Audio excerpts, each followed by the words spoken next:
ভিডিওতে আমরা চতুর্থ শ্রেণী তৃতীয় পর্যায়ক্রমিক মূল্যায়নের পরিবেশের 10 নম্বর স্কুলের প্রশ্নের উত্তরগুলো আলোচনা করব। একের ক, মানুষ প্রথম কোন পশুকে পোষ মানিয়েছিল? কুকুরকে। খ, বিষ্ণুপুরের পুরনো নাম কি? মল্লভূম।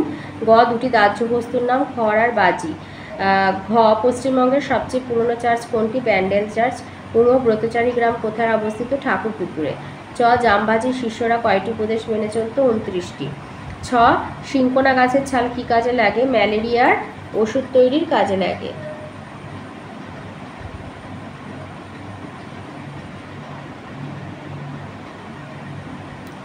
বর্গিন জ, ফুলিয়ার কোন শাড়ি বিখ্যাত? তাঁতের শাড়ি। ঝ, গম আমাদের দেশের কোথায় সবচেয়ে বেশি হয়? পাঞ্জাবে। ইঙ, আড়াবাড়ি জঙ্গল পশ্চিমবঙ্গের কোন জেলায় অবস্থিত? পশ্চিম মেদিনীপুর জেলায় অবস্থিত। দুয়েতে আছে বিবৃতি ঠিক বা ভুল বলতে হবে। কতে বলেছে শুকনো আম অনেকদিন ভালো থাকে না, এটা ভুল। খ, পুঁথি নারকেলের পাতা দিয়ে তৈরি হয়, ভুল, তাল পাতা দিয়ে হয়। গ, মৌমাছিরা হলো সামাজিক প্রাণী, ঠিক। ঘ, আমাদের দেশের উত্তরভাগ জুড়ে রয়েছে হিমালয়, ঠিক। ঙ, প্লাস্টিকের বর্জ্য পদার্থ মাটিতে মিশে যায়, ভুল। চ, রানীগঞ্জ কয়লা খনির জন্য বিখ্যাত, ঠিক। তিনে আছে শূন্যস্থান পূরণ করো। ক, বলেছে একটা ময়দা দিয়ে তৈরি খাবার, তো কেক পাউরুটিও বলতে পারো, আমি নিমকি দিয়েছি। খ, টুসু পরব হয় পৌষ মাসে। গ, মনোহরা একটি সন্দেশের নাম। ঘ, তুলসী একটি ভেষজ উদ্ভিদ। ঙ, ছৌ নাচে মুখোশ ব্যবহার করা হয়। চ, পরিবারের শাখা প্রশাখাকে একসঙ্গে আত্মীয় বলে। চারে আছে একটি বা দুটি বাক্যে উত্তর দিতে। ক, বলেছে দুটি সামাজিক প্রাণীর নাম মৌমাছি, পিঁপড়ে। খ, ছৌ নাচের মুখোশ তৈরি করতে কি কি উপকরণ লাগে? এটা তোমাদের বইয়ের 104 পাতায় রয়েছে। লিখবে ছৌ নাচ হচ্ছে পুরুলিয়া জেলার বিখ্যাত নাচ। ছৌ নাচ খুব সামান্য জিনিস দিয়ে তৈরি হয়। আঠালো মাটি, কাগজের মণ্ড, পাতলা কাপড়, চকচকে করার জন্য গর্জন তেল, আঠা, ধুনো, পাট, নকল চুল, পাখির পালক, রাংতা, পুঁতি, সলমা, চুমকি আর রং ব্যবহার করা হয়। গতে দিয়েছে চাষের কাজে ব্যবহৃত দুটি যন্ত্রের নাম লেখো, কাস্তে আর কোদাল। ঘতে বলেছে সৌধ বলতে কি বোঝো? উদাহরণ দাও। বইতে যেটা আছে যে সৌধ হলো একটি স্থাপত্য, কিন্তু সৌধের সঙ্গে কারো না কারো স্মৃতি জড়িয়ে থাকে। তাহলে লিখবে যে স্থাপত্যের সাথে কারো না কারো স্মৃতি জড়িয়ে থাকে তাকে সৌধ বলা হয়। যেমন মমতাজের স্মৃতিতে বানানো তাজমহল হলো সৌধ, তেমনি রানী ভিক্টোরিয়ার স্মৃতিতে বানানো ভিক্টোরিয়া মেমোরিয়াল, এটাও একটা সৌধ। উন্নত দিয়েছে টেরাকোটা কি? এটা আছে তোমাদের বইয়ের 153 পাতায়।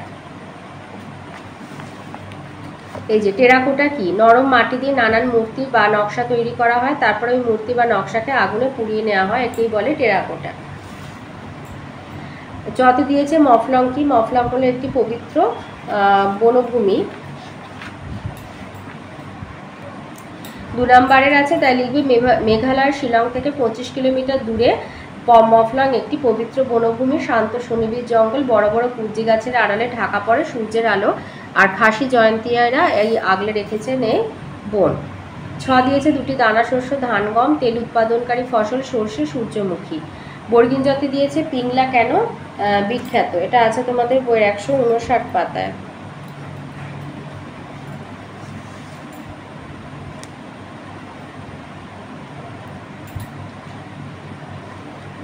এই যে নয়া পিংলার পটচিত্র সংগ্রহশালা। পশ্চিম মেদিনীপুরের পিংলা গ্রাম রং বেরঙের পটচিত্রের জন্য বিখ্যাত। কাপড়ে বা কাগজের ওপর নানা রঙের ছবি আঁকা, ঘরে ঘরে নানা পটচিত্র রাখা আছে, কিছু কিছু পটচিত্র বেশ পুরানো।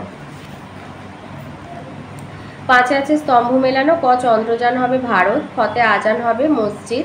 গতে সৌধ হবে ভিক্টোরিয়া মেমোরিয়াল। খতে মালাহার হবে পিতল শিল্পী। উমতে শান্তিনিকেতন হবে পৌষ মেলা। চতে সূর্য মন্দির হবে পুরী। 6তে আছে টিকালেখো রাঁচি সংগ্রহশালা।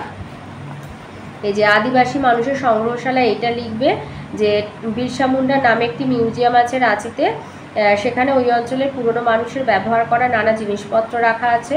মাছ ধরার নানা রকম জালার যন্ত্রপাতি, নানা ধরনের ছুরি, কাটারি আর কাস্তে, আদিবাসী মেয়েদের গয়নাগাটি, পোশাক, বাসনপত্র সেখানে রাখা আছে। খতে আছে স্থাপত্য এবং ভাস্কর্য। এটা আছে বইয়ের 156 পাতায়।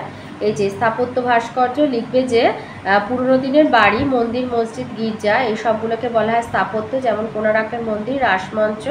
আর ভাস্কর্য হচ্ছে পাথর বা অন্য কিছুর গায়ে খোদাই করে নকশা মূর্তি ফুটিয়ে তোলা, এটাকে বলা হয় ভাস্কর্য।